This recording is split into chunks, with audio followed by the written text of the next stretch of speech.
მართლაც საოცარი სანახაობა ვიხილეთ ახლა ჩვენ, იმიტომ რომ ბევრი გემო იყო და გემოსთან ერთად დარწმუნებული ვარ, რომ ძალიან კარგ სვანურ სიმღერებსაც მოისმენდნენ, რომელიც მე ძალიან მიყვარს და მე მახსოვს პლატონ დადვანი იყო ესეთი არაჩვეულებრივი ლოტბარი, რომელსაც მშვენივრად უძღვებოდა მესტიის ანსამბლს ხალხური სიმღერის და ცეკვის სხვათა შორის ერთად და მე გავიზარდე პრაქტიკულად მათ მოსმენაზე და ძალიან მიხარია, რომ ტრადიცია ქართული სალოტბარო კულტურის გრძელდება ჩვენთან და ახალგაზრდები უფრო და უფრო ინტერესდებიან სწორედ აი ამ მართლა ძალიან რთული ხელოვნებით და ძალიან რთული პროფესიით, რომელსაც დღეს ჩვენ ვისაუბრებთ ჩვენ სტუმრებთან ერთად.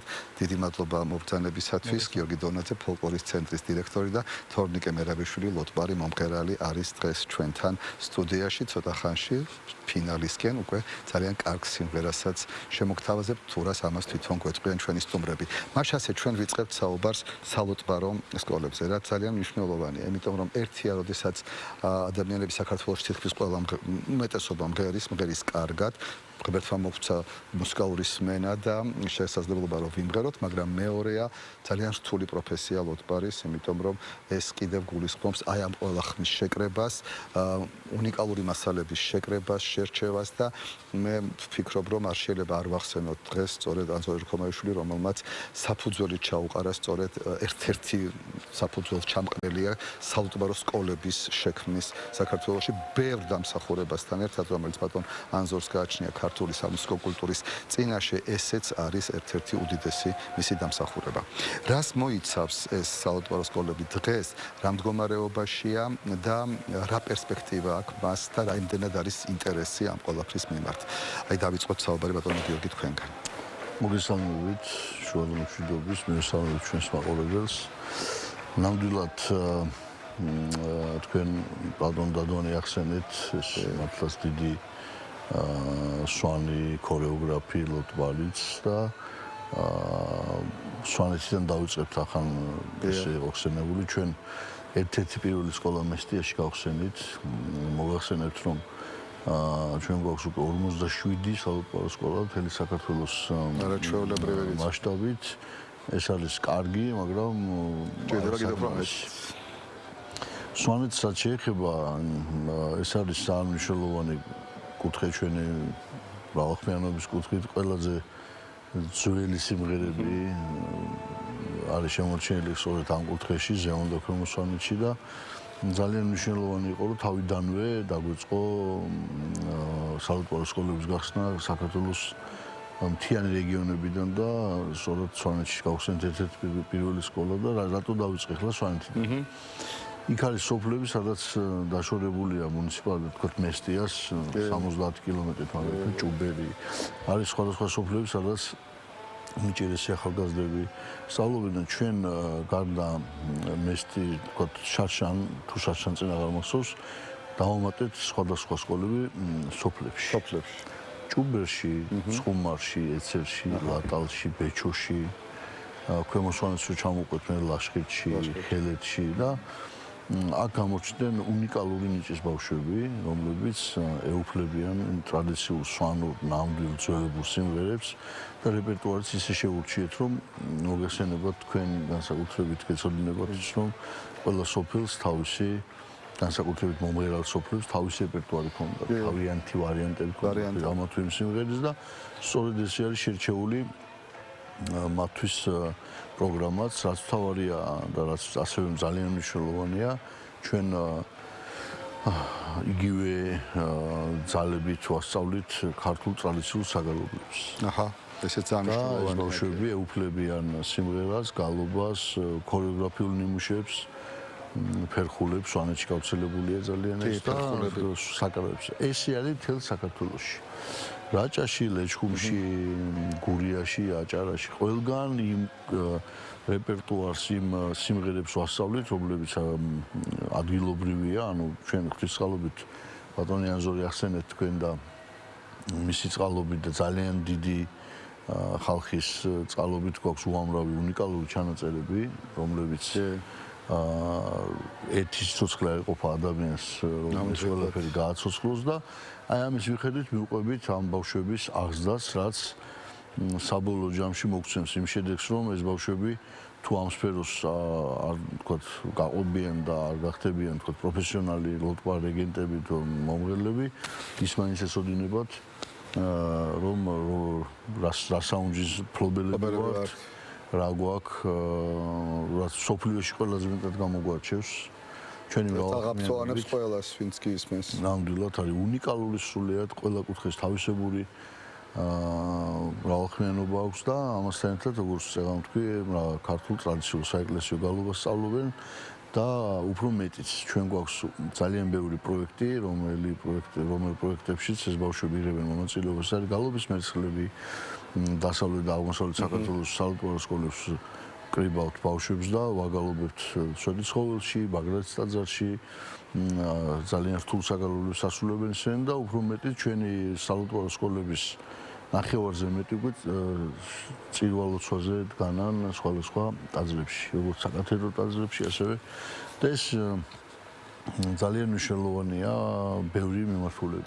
იცით რა მაინტერესებს, აი ერთი როდესაც ხსნით აი დიდი რაოდენობით სკოლებს, ძალიან კარგია, აი ყველა ჩამოთვალეთ თუ თითქმის უკვე რეგიონში არა მარტო ცენტრში, არამედ თქვათ სოფლებშიც გაგვაქვს ეს საალტბარო სკოლები, მაგრამ რა მაინტერესებს, იცით, რესურსი. ეხლა ერთია რომ ხსნით, მაგრამ ვინას არის თუ არა რესურსი იმისი, რომ კვალიფიციურად, ასე ვთქვათ, ხომათ ლოტბარებმა უნდა ასწავლონ, ბუნებრივია.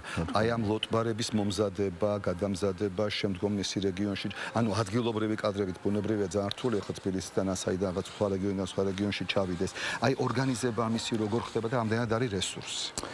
ძალიან საინტერესო კითხვა არის და ზოგადად ჩვენ უკვე 2015 წლიდან დავიწყებთ ამ სკოლებზე მუშაობა, დღეს 47 სკოლა, რა თქმა უნდა, ამას ჭირდება მაღალი კვალიფიკაციის მქონე ლოტბარ რეგენტი და ჩვენ გვაქვს არსებობს ესეთი უნივერსიტეტი, გიორგი თაცვიძელის სახელობის გალობის უნივერსიტეტი, სადაც ჩვენი სკოლის კურსდამთავრებულები უკვე ამ უნივერსიტეტში აბარებენ, გადიან 4 წლიან საბაკალავრო პროგრამას და უბრუნდებიან თავიანთ კუთხეებს. იყო თავიდან რომ გავხსენეთ ეს სკოლები, მაშინ ჯერ კიდევ ცოცხლები იყვნენ ამა თუ იმ რეგიონში სხვადასხვა ლოტბარები, ძველი გამოცდილი ლოტბარები, მაგრამ სამწუხაროდ ფაქტიურად უმეტესი ხალხისა გარდაიცვალა და მოგვიწია ახალგაზრდების გაგზავნა თავიანთ კუთხეებში. მინდა ვთქვა, რომ იყოს უფრო მეტი ძალები, ჩვენ უფრო გავიშლებოდით საქართველოს სხვადასხვა სოფლებში, თუმცა ვიტყოდი, რომ ეხლა ვინც ასწავლის ჩვენს ბავშვებს უმეტესი ნაწილი და თითქმის ყველა ლოტბარი ძალიან გამოცდილი ადგილობრივ ანსამბლებში არიან დასაქმებულები, მღერიან. ზოგი ადგილობრივი ყავს, არის შემთხვევები, როდესაც თბილისიდან დადიან 5-6 ადამიანი დადის თბილისიდან ზუგდიდში, ხონში, სამტრედიაში, კასპში და ასე ქარელში და ასე შემდეგ. ამის საშუალებაც გვაქვს, რომ თბილისიდან იარო და ეს მოგეხსენება თქვენ ახლა კვირაში 2-ჯერ 3-ჯერ ჩახვიდე ზუგდიდში არ არის ადვილი და იმის გარდა რომ თქვათ ლოტბარებს ვფიქრობ ნორმალური ხელშეწყობა აქვს ფოლკლორის სახელმწიფო ცენტრიდან კულტურის სამინისტროდან მაინც უმეტესი წილი მოდის იქ რომ ისინი იდეას ემსახურებიან და ძალიან დიდი ენთუზიაზმით, იმიტომ რომ რაც უნდა გასამჯელო მიცე ამ ადამიანებს უნდა შეგეძლოს თვეში 4-ჯერ 5-ჯერ ჩასვლა და ამ ბავშვებთან ურთიერთობა. ეს ძალიან მნიშვნელოვანია. ბატონ თონიკ, აი თქვენი გუნდის და თაობაზე მინდა აი ამ ცენტრის და ხალხური სიმღერის და ტრადიციული გალობის გუნდის თაობაზე მინდა რამოდენიმე სიტყვა ვთქვათ. აი როგორ შეიკრა, რა ბაზაზე შეიკრა და შემდგომ როგორ ხდება ვთქვათ მისი მომავალი რეპერტუარი როგორ დგინდება და სად და როგორ გვაქვს ასპარეზი მისი მოგესალმებით ჩვენს მაყურებელს. შედეგია ამ საალტბარო სკოლების ალბათ. ეს ახალი ფოლკლორის ცენტრის ახალი გუნდი. დიახ. შეიქმნა ესე იგი, აი ბატონ გიორგი რასაც საუბრობდა, ჩვენი ასე ვთქვათ საალტბარო სკოლებიდან გამოვლილი ბავშვები, შემდეგ დამთავრებული და ზოგი სტუდენტი გიორგი მთაწმინდელის უნივერსიტეტის და კიდე რამოდენიმე ანსამბლის ასე ვთქვათ წევრები.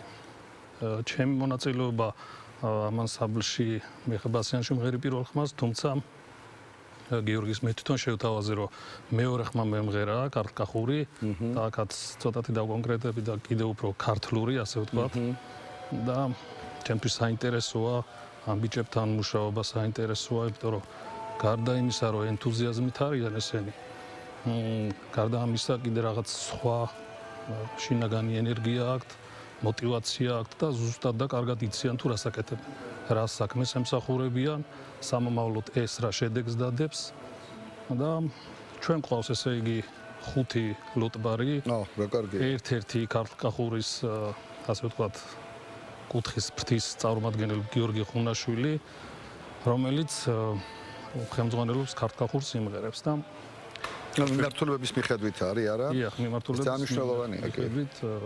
ლოტბარები ესე განაწილდა ბატონმა გიორგიმ ესე განაწილდა და ძალიან კარგია, იმიტომ რომ ფაქტიურად არ არის პრეცედენტი მსგავსი, რომ ძალიან დიდი რეპერტუარია ქართული ხალხური სიმღერისა და გალობის.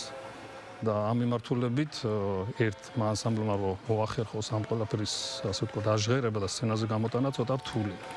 ასე ვთქვათ ეს ამ ანსამბლს აქვს ის ბედნიერება რომ ეს მოახერხოს და დღესდღეობით ახერხებს რამოდენიმე წელია ალბათ წელიწადნახევარი თუ 2 წელი რაც შეიქმნა ეს ანსამბლი და ვფიქრობ რომ ძალიან დიდი გეგმები გვაქვს აქვს ხელმძღვანელებს და ეხლა ბოლო ნაწილში რასაც შემოგთავაზებთ ეს იქნება ასე ვთქვათ ერთ-ერთი ქართული სიმღერა და ძალიან მოკლედ ვიტყვი ჩვენ ასე ვთქვათ ამ ქართული ფრთის ხელმძღვანელმა გიორგიმ რო შემოგთავაზა ეს ჩვენ არ აღმოგვიჩენია ასე ვთქვათ ეს ჩანაწერი როგორ ვთქვათ აი წინ გვედო თუმცა ფაქტიურად ახალია იმიტომ რომ გარკვეული რამოდენიმე ათეული წლები არავის არ უმღერია ესეთი ძალიან მნიშვნელოვანი და კარგი ნიმუშია მოსასმენათაც სამღერლათაც ჩვენს პირველად მოვისმენთ ალბათ ამ სიმღერას დღეს ჩვენი ეთერიდან რა კარგია პრაქტიკულად ჩვენს ეთერში შედგება ეს დიდი პრემიერა ამ სიმღერის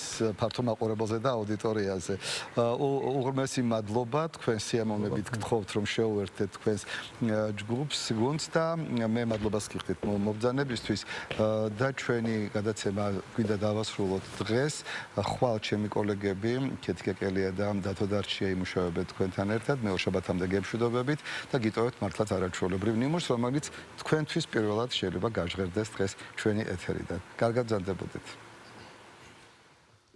ჰარალე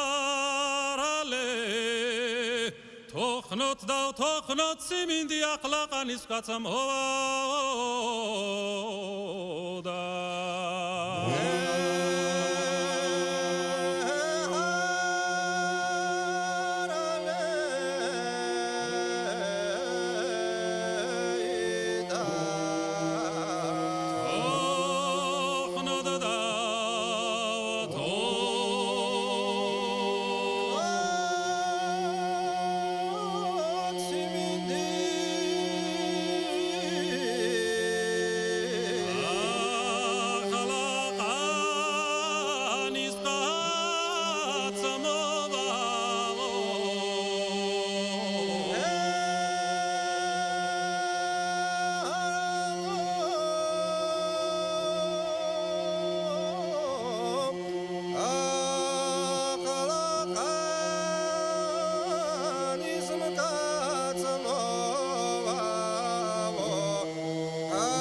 Karavan obades